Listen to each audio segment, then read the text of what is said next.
Cunas T, how are ye? Welcome to the Candlelittales podcast and our by now annual series on Samhain stories. In this episode, Aron will be retelling the chilling story of the vampiric Dearg. If you want more Samhain stories, we have a playlist on YouTube, so be sure to head over there and check it out. We're doing a lot of exciting events with Puka Festival this year. Please check out their website for details, and check out our website for our own upcoming live show in the Sugar Club this November. This podcast is brought to you by our supporters at Patreon. You can join them over at patreon.com/candlelittales or make a one-time donation to the PayPal button on our website. Like and share, and above all enjoy. And for now, Aron, tell us a story. The Dearg do. They say she'd come for you, around these parts at the crossroads, after light of day. Sure, no one really knows these things. I've seen it though, my own eyes, through the veil now as it is and all. Well, she'll come for you. Oh yeah, she will. The thirsty one. At the crossroads there where men are walking alone. Always men she's after. Men with something to hide. Something they're ashamed of. Something she'll draw out you. Can't be sure really, but whatever she's looking for. My Colleen. My Gra. I still have such a fondness for her really, even after. Sure, I suppose there's only one way to tell you now is to tell you the tale. She was beautiful. Farmer's daughter. God, after so many years now, I can't even remember, although through passages of time you forget all the details, but her image there standing, beautiful long flowing hair red, like a horse's mane. She's far too good looking for me now. Me, just one of the townies. Here we'd make her living by fixing things or doing things in the farms if we're asked for. Not much of going really in terms of work. Landlords always asking for more. Tax going up and the like. I mean, Coney, Port Lorrigan now. You know, that's my home. Waterford. The town. But sure, look, it's a different time back then. Seen so much change. Get on with it, says you. I will, says I, so. He was a poor enough lad, I suppose. Had no real prospects, really. Nothing much, I suppose, until, God, he fell in love with the farmer's daughter. My Colleen, my Gra. I mean, you would have too. Sure, we were only young fools, really. She fell for me too, somehow. I don't know, I had mud all over me and cheeky grin and, well, we were dropping up some of the milk to the creamery and I dropped over one of the bottles and her hand leant down to grab mine and they touched.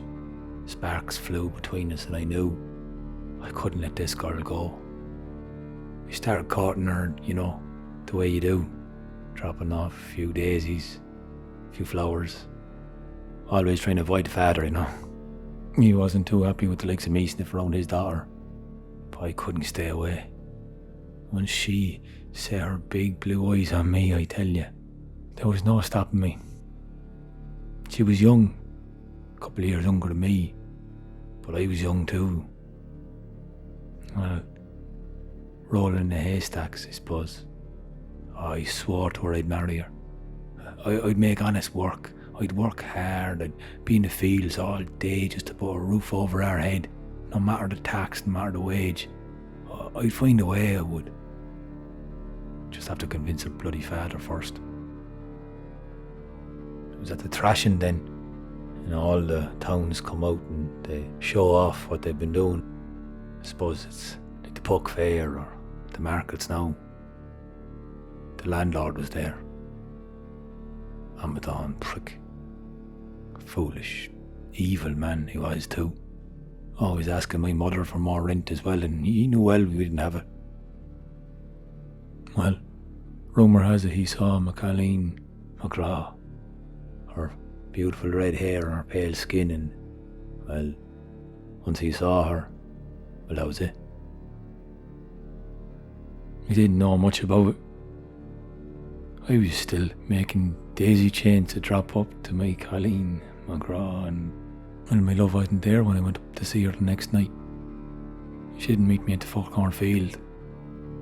She left no note or nothing, no word. Not that I could have read one, but she was smart. She could have written it. I could have got it read, I suppose. Just through the grapevine then I heard. After the thrashing and after big landlord saw her, well, he went straight up to the father. Poor enough farmer, I suppose, but he had land. He made him an offer he wouldn't refuse. I suppose he offered money and he took it, just for the hand of his daughter. Not many could have refused, I suppose, but he had land, you know. He could have said no. I could have done more, I suppose, but at the time, my hands were tied. I couldn't profess that I loved her, you know. I had nothing to offer. Nothing but me bare hands, me hard back to work in the fields of his own land, but well, I left it go, I suppose. My heart was broken, I swear. The love we had, the love we shared, it was true, I knew it was. Her soft lips under the moon, the softness of her skin on mine. But I put those memories aside, you know. Her father had found a better life for her. Marry a big Englishman, a wealthy landlord. Prick, Amaton. She went with him. I don't know, I hadn't really seen her much. I suppose I just presumed she was alright in the big house. I thought of her alright. Figured she wouldn't be happy. But I tried to tell myself she would be, you know, one day. I thought she'd get used to the finery and, well, the 3 layers of cutlery they all splash out in the fancy dinners and the likes. She'd be eating well better than I'd be able to provide for her, that's for sure. So I wished her luck. I went down to the river and washed the way off me, you know. Tried to move on with things. That was her life now, and mine was not to be wrapped up in hers, and I couldn't go pining after her, but my feet always brought me to the big house. Oftentimes I think I might see her in the window, but I couldn't be sure. Didn't have the nerve to come knocking or visiting or anything like that. They were very seldom seen, those pair, the landlord and his new wife. They had the wedding alright, I didn't go. Heard she looked pale, paler than she ever was. As the days went on, I suppose I just let them bleed into weeks and months, and new moons came and gone, and as I just put my head down, kept on working, you know. One of the girls then, well, from the post office, she took up shining to me, and well, I took a fancy to her too, I suppose. I needed some company. Wasn't long till we were rolling around the haystacks as well. Her belly grew, and it was the thing to do then, get married. I was old enough, everyone told me it'd put manners on me, you know. So I did that. Kept on thinking of me Colleen McGraw, though. The first, they say, is always the hardest. You know, the first time you fall in love, you're supposed to marry them, make them yours, have them make you theirs. But I don't know, I just wanted to forget about it, I suppose. So I got on with life, we settled in. My mother was close to her own day and age, and well, my new wife, she gave birth to a beautiful baby boy. I suppose I was happy till I heard news come from the old house. The big manor, the stone walls, big gate. The servants there, they whispered about how the lady of the house wasn't eating. No one could get her to eat anything or drink anything. When I'd heard that, something went sour inside me. I knew it wasn't right. Sure, that bloody landlord was old enough to be twice her age. I mean, old enough to be your granddad, you know. But still, I suppose, what was I to do? You know, I'm just a peasant. I couldn't be climbing, scaling the walls. Sure, they'd have me ripped apart by the dogs. I tried to forget about it, but I'd be tossing and turning. I'd wake in cold sweats and my wife would wonder what's going on in me, and I'd just look outside, stare at the moon, and just prayed she'd be okay. Sure enough, the word came in then, and she'd passed away. I suppose you could call it suicide, I don't know. She just let herself die, by all account. Although they were grumbling and saying it was a sickness and a fever and an illness and a wasted disease. That's what they say, you know. I didn't believe it though. She hadn't been eating, she hadn't been happy, she hadn't been seen round town. Never once did I see her, you know. I always thought, why hadn't I seen her come out? I'd seen him, some of the fairs, come down lording it about the place, but she was always locked away. For over a year and a day I didn't see her, not one bit. Thought just time would make it better, but they didn't bury her proper either, you know. Not the way she wanted. She always joked how she wanted to be buried up in one of the hills under stones, you know, like the old ways. No, they buried her in a box, stuck her in the ground, in the landlord's plot. Sure, what was she doing there, you know? Surrounded by Englishmen. And English women, if they were, I don't know. Anyway, it wasn't long after that the landlord was killed. He was found dead. I was delighted. I was mirth going through me. I thought, finally justice, there's a bit of justice out there. I didn't have to be worrying too much about our bills now that he was gone. But then her father was killed too.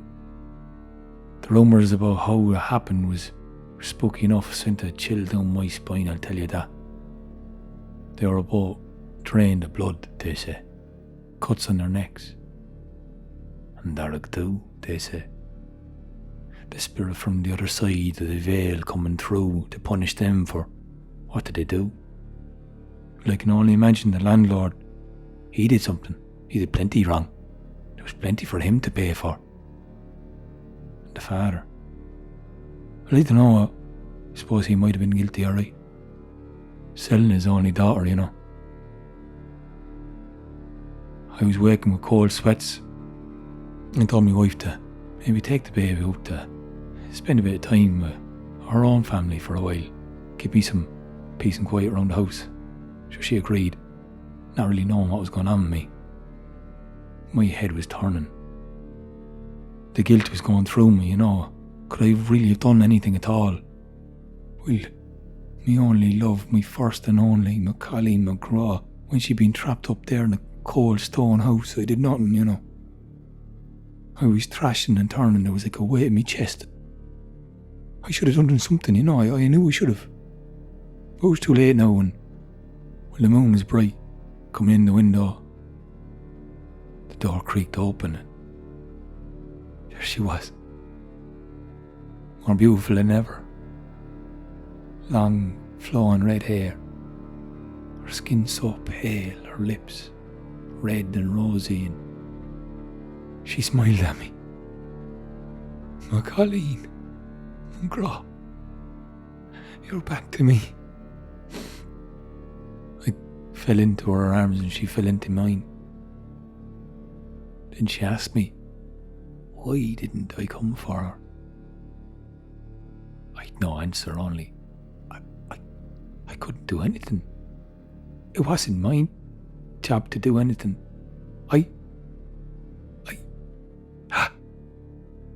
That's when I felt it. She kissing me neck, as if soft and soothing, then she bit down and I was drained. I felt weak, powerless. The guilt and the shame took over me, and why hadn't I done something to protect her? I felt like giving it all to her now, every drop of blood, every bit of it. Well, whether I wanted it or not, she took it all. That's all I remember, really, of that night. You know, I seemed locked around the crossroads, watching men walk up and down, and some of them meet the same fate. Always seemed to pop up more so around the time of end and beginning. When it's getting all dark, you know. The end of one day, the start of another. The end of one year, the beginning of another. On Samhain Eve, I can nearly feel my feet touch the floor. I tell you, she's out there too. Colleen, McGraw, the Dearg do. Who knows? She may come for you.